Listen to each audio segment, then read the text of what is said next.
Hospital में अक्सर लोग अपनी जान बचाने के लिए जाते हैं, लेकिन एक हॉस्पिटल ऐसा हुआ करता था जहां जो भी जाता था वो अपनी जान बचा कर नहीं बल्कि अपनी जान को गवा कर आता था। और ऐसा क्या था वहां पर जिसकी वजह से लोग वहां पर गायब हो रहे थे? उसके पीछे एक राज छुपा है। वो राज जिसे अगर आप जान गए तो आपके रातों की नींद उड़ जाएगी। लेकिन वो जानने से पहले, हेलो गाइस, मेरा नाम है अविनाश कुमार और आप देख रहे हो हॉरर स्टोरीज।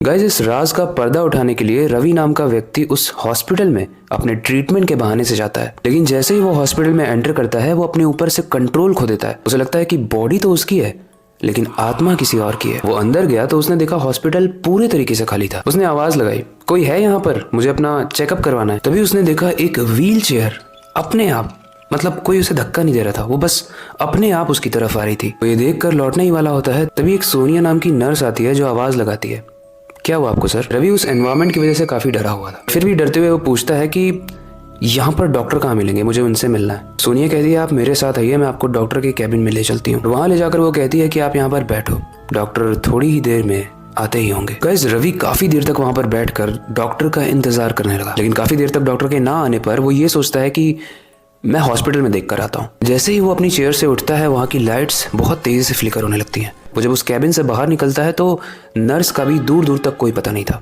और ना डॉक्टर का। रवि ये सोचकर काफी क्यूरियस और स्ट्रेंज भी फील करता है कि अभी तो नर्स आई थी और उसने बोला था डॉक्टर भी आएगा, तो ये लोग गए कहाँ? जैसे ही वो धीरे धीरे उनकी खोज करने के लिए आगे बढ़ रहा है उसे एक बहुत तेज सी स्मेल आती है।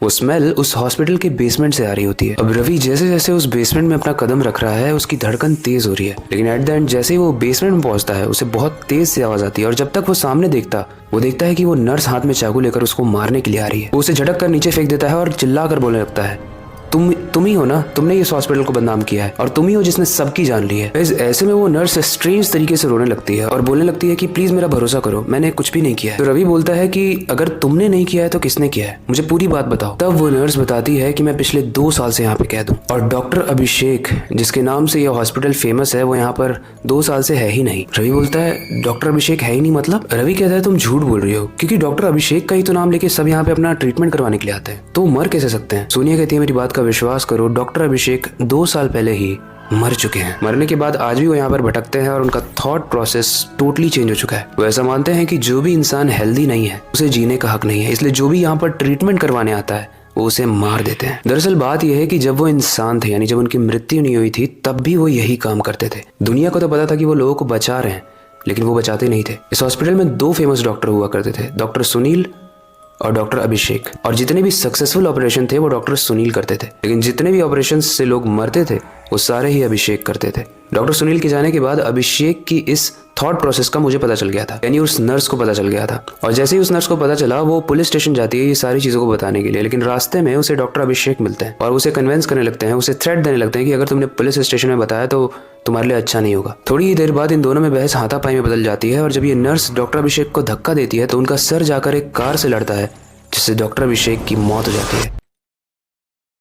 और जब से डॉक्टर अभिषेक आत्मा बना है वो इस नर्स को कहीं जाने नहीं देता और इसे बहुत तंग करता है और अब अपने सारे डार्क डिजायर्स को खुलकर फुलफिल कर रहा है, यानी लोगों को मार कर। वो नर्स कहती है कि मैंने यहाँ से बहुत बार कोशिश की है भागने की, लेकिन मैं भाग नहीं पाती क्योंकि डॉक्टर अभिषेक मुझे रोकता है। रवि ये सारी चीजें सुनने के बाद बहुत ही दुखी फील करता है। वो सोचता है कि मैं ऐसा क्या करूँ कि इस लड़की की मदद हो पाए। तो दिलासा देते हुए नर्स को कहता है कि आप टेंशन मत लो, मैं आपको यहाँ से बाहर निकाल के रहूंगा। सोनिया कहती है ये बहुत मुश्किल है क्योंकि मैंने कई बार ट्राई किया, बट रवि कहता है कि मैं अपनी पूरी कोशिश करूंगा तुम्हें निकालने की, तुम बस निश्चिंत रहो। लेकिन गाइस अब थोड़ी सी स्ट्रेंज चीज होने वाली है। रवि उस नर्स का हाथ पकड़ता है और उसे हॉस्पिटल से बाहर ले आता है। नर्स ये देख के शॉक हो जाती है कि तुमने ये कैसे किया, क्योंकि आज तक मैं बाहर आ ही नहीं पाई, तुम मुझे कैसे लाए? रवि बोलता है वो सारी चीजें तुम मत सोचो, तुम इस चीज की टेंशन मत लो, मैंने तुम्हें बाहर निकाल दिया, मैंने बोला था ना। तभी वो नर्स रवि को थैंक यू बोलकर जा ही रही होती है, लेकिन रवि कहता है हम फिर मिलेंगे। पहले वो नर्स बहुत खुश थी तो वो खुशी में कहती है हाँ हम जरूर मिलेंगे बाहर कभी। ये सुनकर रवि मुड़ता है और वापस हॉस्पिटल के अंदर जाने लगता है और उस डॉक्टर अभिषेक के कैबिन में जाके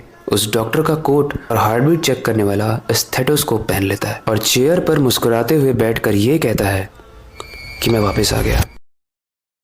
वैसे कहानी मैंने पढ़ी थी, लेकिन ये कहानी पढ़ने के बाद हम बहुत सारे अपने इंटरप्रिटेशन लगा सकते हैं कि ऐसा क्या हुआ था। वेल आपको क्या लगता है? मेरे एक इंटरप्रिटेशन के हिसाब से शायद डॉक्टर अभिषेक रवि के अंदर आ गया था और उसने रवि को इसलिए शायद ना मारा हो, शायद क्योंकि रवि अनहेल्दी नहीं था। वो अपना एक्चुअली में ट्रीटमेंट कराने नहीं आया था, बल्कि वो इस चीज़ को जानने आया था कि उस हॉस्पिटल में चल क्या रहा है। क्योंकि डॉक्टर अभिषेक तो उन्हीं लोगों को मारता था जो कि अनहेल्दी होते थे। वेल, इसके बहुत सारे इंटरप्रिटेशन हो सकते हैं। आपको क्या लगता है? आप कमेंट सेक्शन में ज़रूर बताना। इस कहानी से रिलेटेड कोई भी फीडबैक हो आप कमेंट सेक्शन में बता सकते हो।